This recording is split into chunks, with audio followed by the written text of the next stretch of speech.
அப்போ இந்த வரலாற்று கண்ணோட்டத்தோடு அணுகுனால்தான் ஒரு காலகட்டத்தில் என்ன அரசியல் பேசப்படுது, எது நமக்கானது, எது நமக்கு எதிரானதுங்கிறத இன்னைக்கு வரைக்கும் நீங்கள் அப்ளை பண்ண முடியும். எந்த சூழலில் நம்ம எந்த விஷயத்தை ஆதரிக்கிறோம், யாரை நம்ம ஆதரிக்கிறோம், யாரை சில நேரங்களில் ஆதரிக்க முடியாதவங்கள ஆதரிக்க கூட முடியாதவங்களும் ஆதரிக்க. சினிமா பிரபலமாக இருப்பார். இன்னைக்கு ஒரு பிரபல நடிகரை சினிமா அரசியல் கட்சிக்கு வந்துட்டு அவர் என்ன பண்றாரு, அவர் திராவிட மரபுக்கு எதிராக பேசி, அதாவது திராவிட இயக்கங்களுக்கு எதிராக பேசி நானும் திராவிடம் தான் சொல்றாரு. பின்னால ஒரு பிராமணிக்கல் ஐடியாலஜர் வர்றாரு. ஆனா அவரை நம்ம தீவிரமாக ஆதரிச்ச ஒரு காலகட்டம் இருக்கு. ஏன்னா அவரோட மெர்சல்னு ஒரு படம் வந்தபோது இதே ஆரிய குரூப் அந்த படத்தை கொண்டு வரக்கூடாதுன்னு அவர் பிறப்பால் ஒரு கிறிஸ்துவர்னு அவதூறு சொல்லும்போது அன்றைய ஸ்ட்ராட்டஜி, திராவிட ஸ்ட்ராட்டஜி, அன்றைய திராவிட அரசியல் என்னன்னா அந்த நடிகருக்கு ஆதரவான் என்று பேசுவது அப்படிங்கிற கண்ணோட்டம் இருக்குல்ல. அதனால நீங்க அன்னைக்கு அந்த நடிகர் விஜய் ஆதரிச்சிங்களே, இன்னைக்கு ஆதரிக்க மாட்டீங்கன்னு கேட்க முடியாது.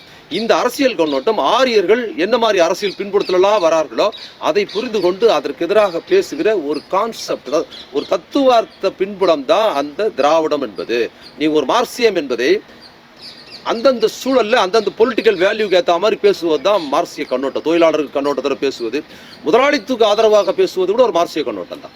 ஒரு மிக கொடூரமான அடிமைத்தனமான வாழ்வியல் முறையில் இருக்கிற ஒரு பண்ணை அடிமைத்தனம் இல்லை, ஒரு மனிதனாக கூட நடத்தாம சோறு கூட போடாமல் அவன் கொத்தடியில் அடியை வச்சு பெண்களை கொடுமையாக நடத்துகிற முறையிலிருந்து அவங்களை எது விடுவிச்சதுன்னா கம்யூனிசம் இல்லை, முதலாளித்துவம் தான் விடுவிச்சது. ஒரு அடிமையாக இருப்பதை விடவும், ஒரு பண்ணையில் அடிமையாக இருப்பதை விடவும் ஒரு கம்பெனியில் தொழிலாளியாக இருக்கிறவங்க சிறப்பானவன் இல்லையா? அப்போ நீங்கள் முதலாளித்துவத்தை அங்கே ஆதரிக்கிறீங்க. ரயில் கண்டுபிடிச்சது முதலாளித்துவம், அது சாதியை ஒழிச்சிருக்குதுன்னா அங்கே நீங்கள் முதலாளித்துவ ஆதரவாளராக இருந்தால் தான் இந்த அடிமைத்தனத்தை எடுக்க முடியும். அதனால் நீங்கள் முதலாளித்துவம் கொண்டாட முடியாது. அது முற்போக்கு அம்சத்தின் ஒரு கூறு. ஆனால் நம்மளோட லட்சியம் ஒரு மார்க்சியம் கம்யூனிசம் தான் நம்மளோட லட்சியம் இல்லை. அப்போ நீங்கள் ஒரு விஷயத்தை அணுகும்போது அந்த அரசியல் கொண்டோட்டும் அந்த சூழல் உங்களை முடிவு பண்ணும். அது மாதிரி தான் திராவிடத்தோட கான்செப்ட். பெரியார் சில ஆரம்பிக்கும் போது அவர் காங்கிரஸுக்கு உள்ளே வந்தார், வெளியில் காங்கிரஸை எதிர்க்கிறாரு. காங்கிரஸ் எதிர்த்த பெரியார் திருப்பி காங்கிரஸுக்காக காமராஜருக்கு ஓட்டு கேட்கிறாரு. அப்புறம் நீதி கட்சி ஆதரிச்சாரு, திமுக ஓட்டு கேட்கிறாரு, திமுகவை ஆதரிச்சாருங்கிறத நீங்க ஒன்லைன்ல அரசியல் கட்சியை மட்டும் பாத்தீங்கன்னா என்ன பெரியார் இப்படி சொல்லிட்டாரு அப்படி சொல்லிட்டாருன்னா, பெரியார் ஆதரித்தது, எதிர்த்தது, ஆதரித்தது எல்லாவற்றிலும் இந்த அரசியல் பின்புலம் இருக்குது. அவரு இந்தியா தமிழ்நாடு தனிநாடா போகணும்னு கோரிக்கை வைத்தது ஒரு ஆரிய எதிர்ப்பு இருக்குது. அதற்கு பின் தமிழ்நாடுங்கிறது தனியா போகக்கூடாது, இந்திய தேசியமா இருக்கணும்னு கோரிக்கை வைத்ததும் ஒரு ஆரிய எதிர்ப்பு இருக்குது. ரெண்டுத்திலுமே ஆரிய எதிர்ப்பு இருக்குது.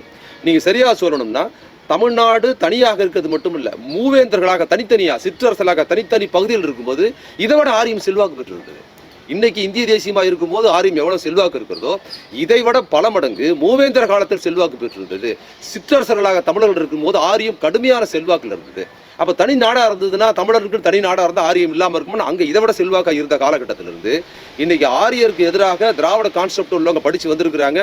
இங்க பார்ப்பன மக்கள் வந்திருக்கிறாங்க. ஆனா இந்திய தேசியம் ஒன்று உருவானதுக்கு பிற்பாடு தான் வந்திருக்குது. முகலாயர் வந்தாங்க, வெள்ளக்காரன் வந்ததுக்கு பிற்பாடு தான் என்ன பண்ணுது, முக்கால் இந்தியா முழு இந்தியா வந்ததுக்கு பிற்பாடு தான் இங்க திராவிடர்களுக்கான ஒரு அரசியல் உணர்வு உருவாகுது.